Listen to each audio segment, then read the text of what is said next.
Look, this virus, it's had many different effects on us in many different ways, and I'm sure a lot of you have been having a hard time recently, especially those who have been practicing their social distancing. But despite the numerous effects of COVID-19, there have been people out there who have been working really hard to try to make the best of their situation. Take the San Jose JACL, for example. Now, around this time of year, there's an annual pilgrimage that's held at the Manzanar internment camp.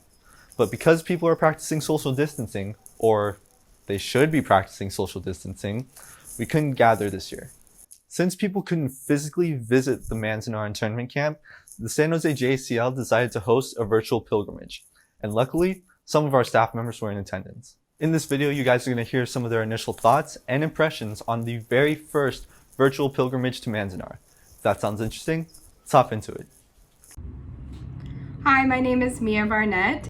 Hi there, my name is Julian Avanilia. And on Saturday, April 25th, I attended the San Jose JACL Manzanar Pilgrimage.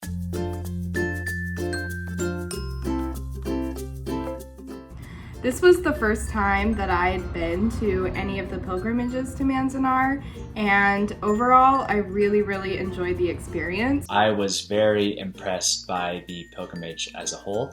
I was able to stay for both the virtual tour as well as a session in which Sansei talked about their experience at the incarceration camps.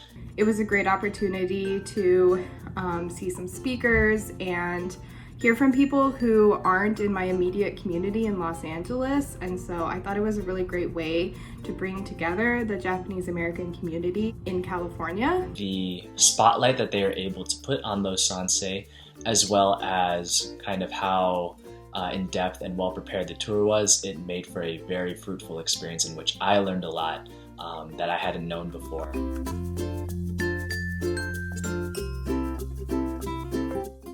So I have never been to Manzanar before. To get a virtual tour of it, I think was a great introduction, and the virtual tour actually inspired me to hopefully go again someday in person. I've never been to Manzanar before. I think for me personally, I'm first generation, and so my family wasn't in camp. I think that I mistakenly thought that the Manzanar pilgrimages were only for those people who, that was their family history, their family was in camp. But now I'm realizing that actually, no, it's for anyone who wants to, learn about this really important part of Japanese American history. I was really hoping to go on a Manzanar pilgrimage this year, but unfortunately I couldn't do that. And so I was really happy that the San Jose JACL was offering this virtual pilgrimage, because it gave me a chance to sort of visit Manzanar for the first time, and it made me just really look forward to what's in the future. I want to try to go on a pilgrimage next year.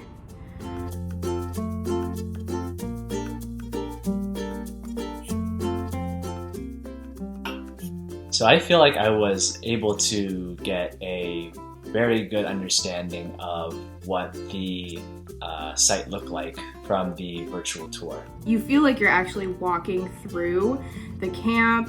You walk and there's barracks on both sides. You can go into the barracks and you can see archival photos of people who actually were there. The virtual tour actually puts you in to the camp, and you can look around to different camera angles, and it felt like I was actually there. It was like as close to being there as possible. And I believe their art exhibit is on display, and so I'm looking forward to going back and sort of spending some more time with it.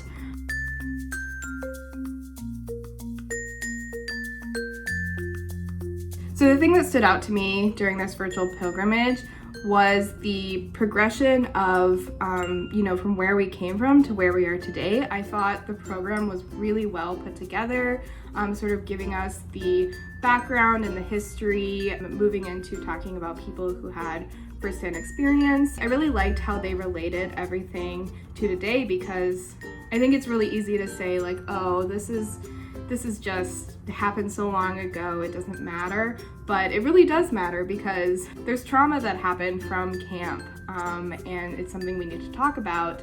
And from that camp experience, there was a whole generation of activists who were born out of that experience.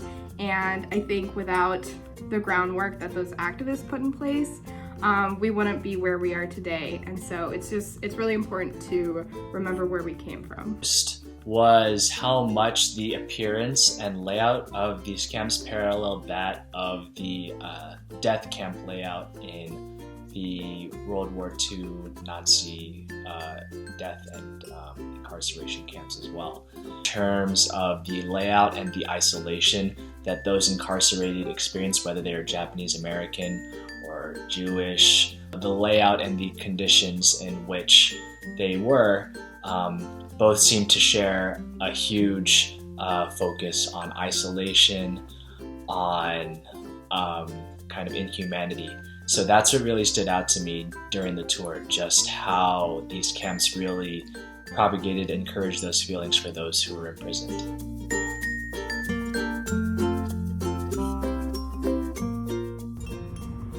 What I hope that the next generation takes from this experience is I hope that they just draw some inspiration from the people who have come before us. I really hope that they take away how important it is to be involved in the Japanese American community, or just retelling their own personal histories. I think, the Japanese Americans who were in camp endured so much, and they were so strong, and we have, a lot to thank them for. That's what I think Manzanar is. That's one of the big things that it accomplishes. It keeps the story of incarceration alive, and quite often we don't get to hear that story in the depth that it requires in schools, in national celebrations, or anything like that. So Manzanar is a physical representation of the horrible mistreatment that Nikkei experienced during World War II.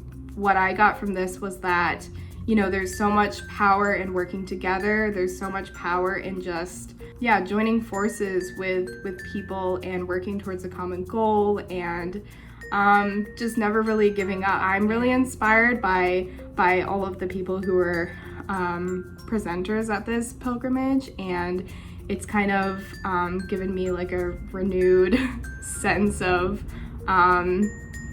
where I want my own activist work to go, and I hope that's what other people can take from this as well.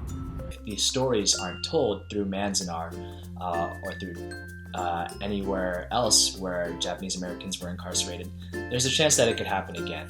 And so by being involved in the community, that's how not only Nikkei, but any other minority group in the United States can encourage that from not happening again. And I think that's something that we should all really strive for. And that's it for this week's video, guys. I hope you enjoyed it. If you did, don't forget to leave us a like down below and subscribe to our YouTube channel at Go Kizuna.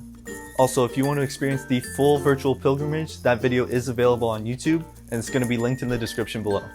That's it for me today. We'll see you in the next one.